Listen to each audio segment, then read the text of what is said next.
Salut, c'est KSF. Bouge ton relis. On passe à la lecture du mendiant volontaire dont ainsi parlait Zarathustra de Nietzsche.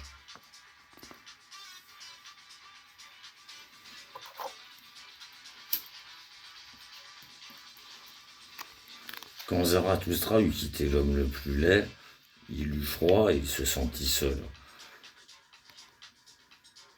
Bien des choses, froides et solitaires, lui traversaient en effet l'esprit, de sorte que ses membres aussi en devenaient plus froids.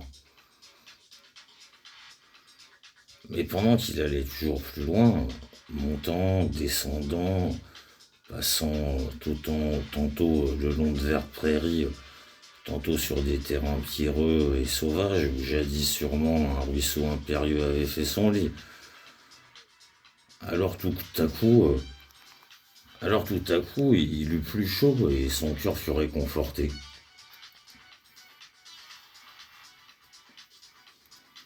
Que m'est-il donc arrivé se demandait-il.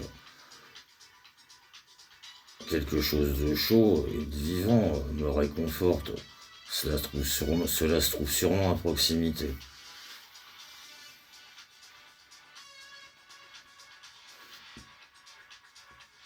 Déjà, je me sens moins seul. Des compagnons et des frères inconscients m'entourent. Leur souffle chaud touche mon âme.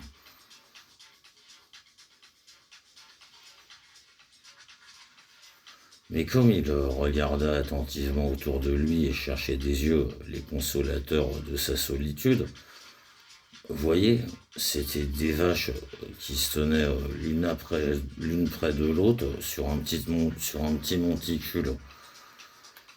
Leur proximité et leur odeur avaient réchauffé son cœur. Mais ces vaches semblaient assidûment écouter quelqu'un qui discourait et elles ne prêtaient pas attention à celui qui approchait. Mais quand Zarathustra fut parvenu tout près d'elle, il entendit distinctement une voix humaine sortir d'entre le rassemblement des vaches. Il était visible qu'elles avaient toutes tourné leur tête vers celui qui parlait.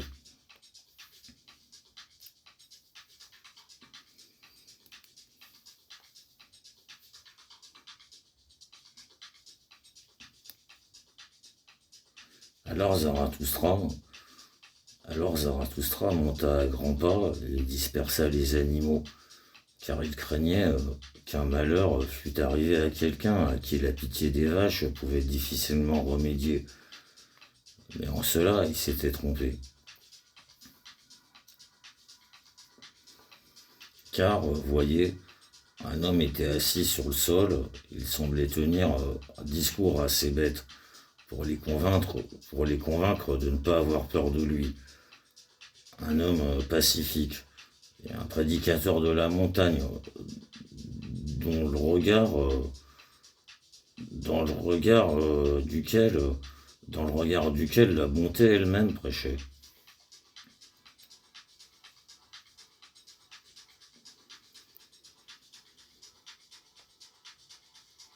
Que cherches-tu ici demanda Zarathustra étonné. Ce que je cherche ici, répondit-il, la même chose que ce que tu cherches toi, trouve le fait que tu es, à savoir le bonheur sur terre.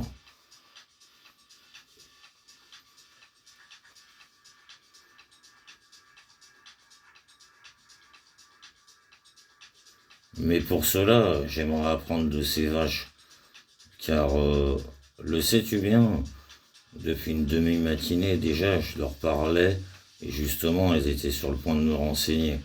Pourquoi donc les déranges-tu?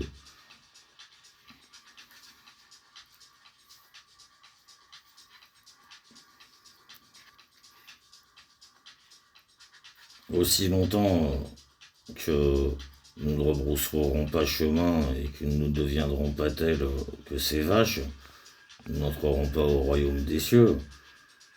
En effet, il y a une chose que nous devrions apprendre d'elles, à ruminer.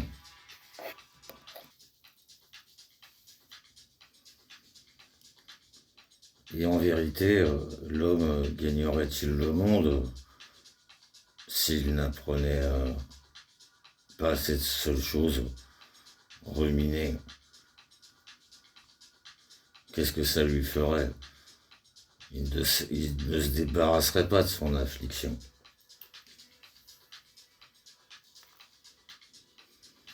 Sa grande affliction. Mais aujourd'hui, elle se nomme dégoût. Qui n'en a pas par-dessus le cœur, la bouche et les yeux de dégoût? Même toi, même toi. Mais regarde-les donc, ces vaches.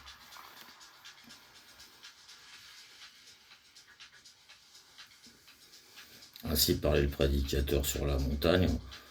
Il tourna alors son propre regard vers Zarathustra, car jusqu'à maintenant il restait fixé, plein d'amour sur les vaches. Mais alors il se transforma. Qui est celui avec qui je parle? S'écria-t-il effrayé, et d'un bond il se leva du sol. C'est l'homme sans dégoût, celui-ci c'est Zarathustra lui-même, le triomphateur du grand dégoût. Ceci est l'œil, ceci est la bouche, mais ceci est le cœur de Zarathustra lui-même. En parlant ainsi, il embrassa les mains de celui à qui il s'adressait, les yeux noyés. Il se comportait tout à fait comme quelqu'un à qui un cadeau précieux ou un joyau tombe inopinément du ciel. Mais les vaches regardaient tout cela et s'étonnaient. Ne parle pas de moi, homme étrange, homme aimable que tu es, dit Zarathustra en se défendant contre sa tendresse. Parle-moi d'abord de toi. N'es-tu pas le mendiant volontaire qu'un jour qui qu'un jour a rejeté loin de lui une grande richesse?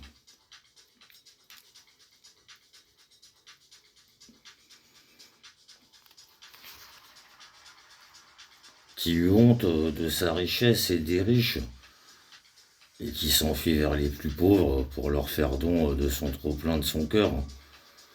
Mais ils ne l'ont pas accepté.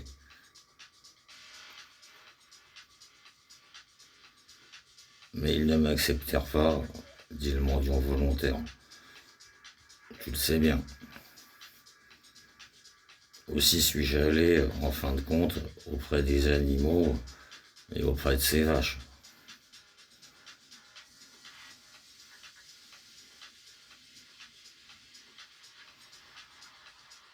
Là, tu as appris, l'interrompit Zarathustra, combien il est plus difficile de bien donner que bien recevoir, et que bien faire des dons est un art, et l'art le plus rusé, le maître art, suprêmement rusé de la bonté.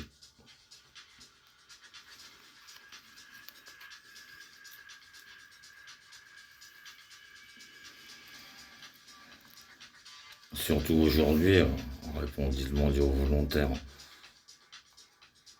Aujourd'hui, en effet, où tout ce qui est bas entre en rébellion et se fait timide et courtisan à sa façon, à savoir à la façon de la populace.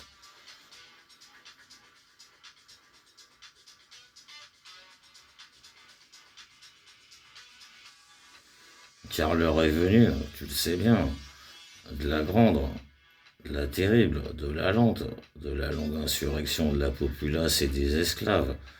Elle grandit et grandit.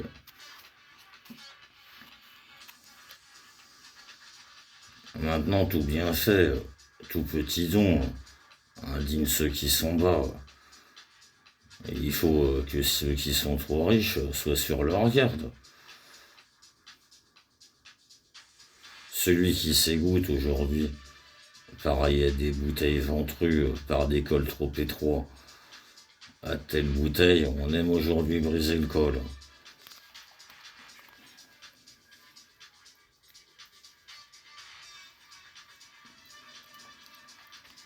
Une cupidité lubrique, une jalousie bilieuse, un désir de vengeance retors, la fierté populacière.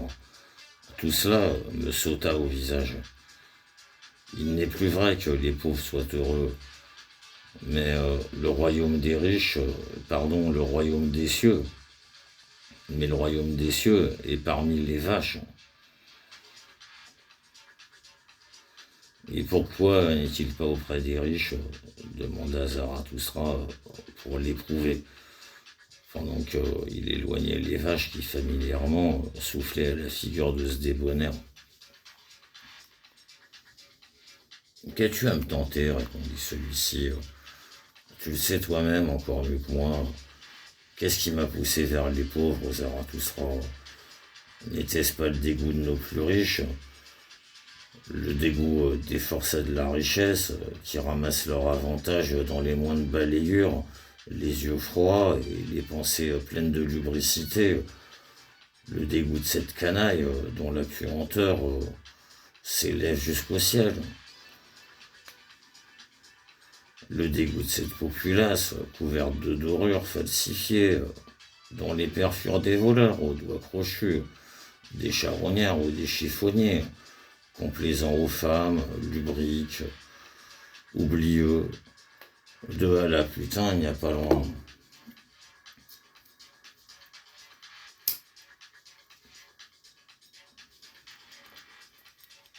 Populace en haut, populace en bas. Qu'est-ce que c'est aujourd'hui, pauvre et riche? Cette différence, je l'ai désapprise. Alors j'ai fui loin, toujours plus loin, jusqu'à venir auprès de ces vaches.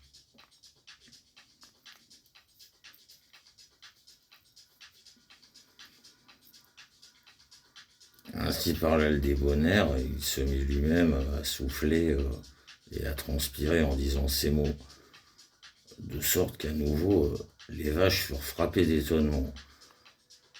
Mais Zarathustra ne cessait de le regarder en souriant pendant qu'il parlait si durement. Il secouait la tête en silence. Tu te fais violence à toi-même, prédicateur sur la montagne, quand tu emploies des mots aussi durs. Ta bouche et tes yeux ne sont pas faits pour une telle dureté. Pas même comme il me semble ton ventre. Une telle colère, une telle haine, une telle rage écumante lui répugne. Ton estomac veut des choses plus douces, tu n'es pas un boucher. Tu me sembles plutôt homme à te nourrir de plantes et de racines. Peut-être écrases-tu des graines. Certes, tu es ennemi des joueurs carnivores et tu aimes le miel.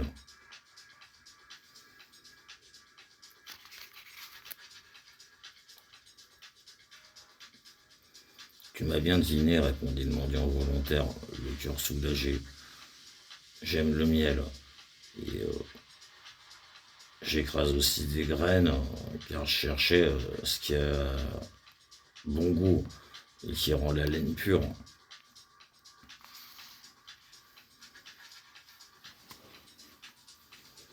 Je recherchais aussi ce qui a besoin de beaucoup de temps et qui occupe des jours entiers les mâchoires des doux flâneurs et des doux fainéants.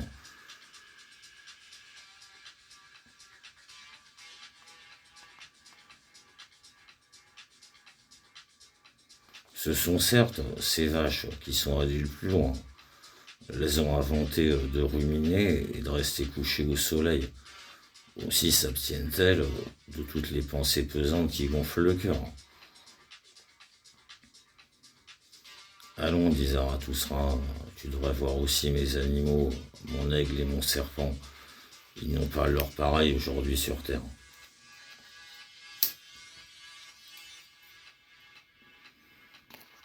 Vois ce chemin mène à ma caverne. Sois son hôte cette nuit et parle avec mes animaux du bonheur des animaux.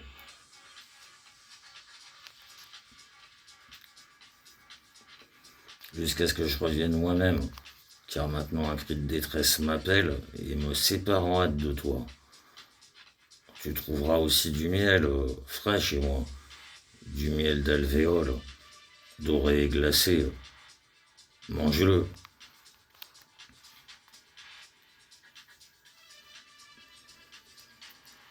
Mais maintenant, prends vite congé de tes vaches.